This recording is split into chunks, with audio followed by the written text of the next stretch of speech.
Bapak, Ibu, Saudara-saudariku yang terkasih dalam Tuhan kita Yesus Kristus, selamat pagi, selamat hari Minggu untuk kita sekalian. Kita berjumpa kembali dalam permenungan kita pada hari ini, Minggu 13 Juni 2021, yang adalah minggu biasa yang ke-11. Kita akan merenungkan dari Injil Markus pasal 4 ayat 26 sampai 34. Mari kita buka permenungan ini dengan tanda salib. Dalam nama Bapa dan Putra dan Roh Kudus. Amin. Sekali peristiwa, Yesus mengajar di hadapan orang banyak. Katanya, beginilah hal kerajaan Allah. Kerajaan Allah itu seumpama orang yang menaburkan benih di tanah. Malam hari ia tidur, siang hari ia bangun, dan benih itu mengeluarkan tunas. Dan tunas itu makin tinggi. Bagaimana terjadinya?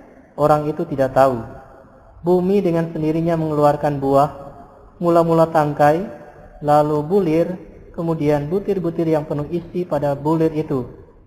Apabila buah itu sudah cukup masak, orang itu segera menyabit, sebab musim menuai sudah tiba. Yesus berkata lagi, dengan apa hendaknya kita bandingkan kerajaan Allah itu?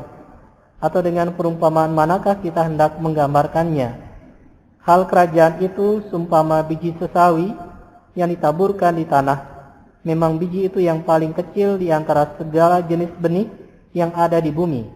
Tetapi apabila ditaburkan, ia tumbuh dan menjadi lebih besar daripada segala sayuran yang lain dan mengeluarkan cabang-cabang yang besar, sehingga burung-burung di udara dapat bersarang dalam naungannya.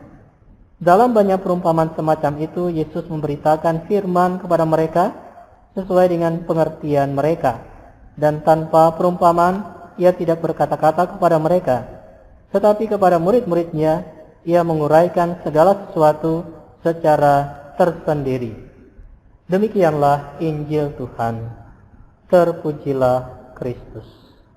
Bapak, Ibu, Saudara-saudariku yang terkasih dalam Tuhan kita Yesus Kristus, dalam bacaan Injil hari ini, Yesus berbicara tentang kerajaan Allah. Warta tentang kerajaan Allah yang disampaikan Yesus yang menyatakan bahwa kerajaan Allah itu hadir dan dibawa oleh Yesus, dan dengan demikian setiap orang yang menerimanya sungguh-sungguh dijiwai oleh kerajaan Allah itu.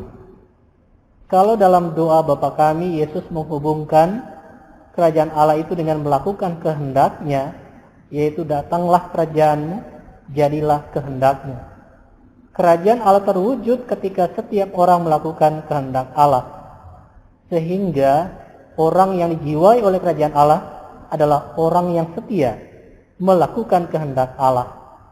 Yesus menjelaskan tentang kerajaan Allah itu dengan perumpamaan, yaitu kerajaan Allah itu seumpama orang yang menaburkan benih di tanah, dan kerajaan Allah itu seumpama biji sesawi yang ditaburkan di tanah.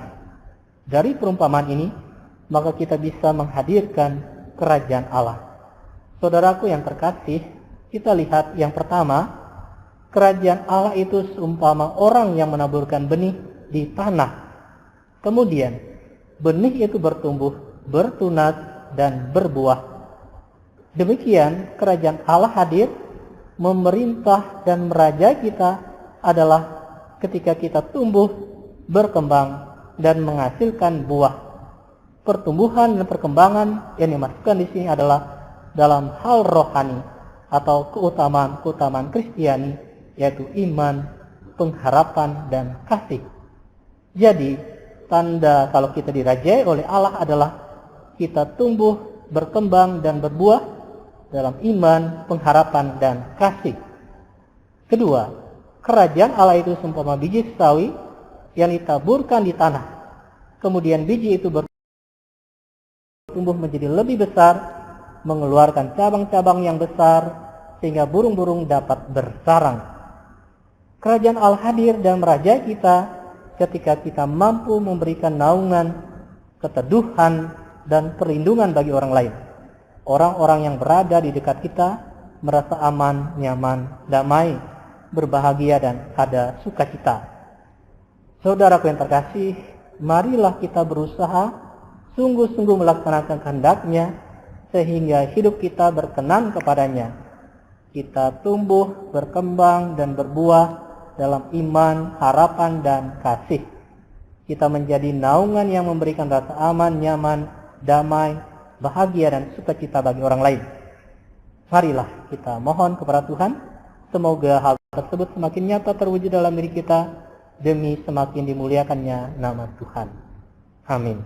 Dalam nama Bapa dan Putra dan Roh Kudus. Amin.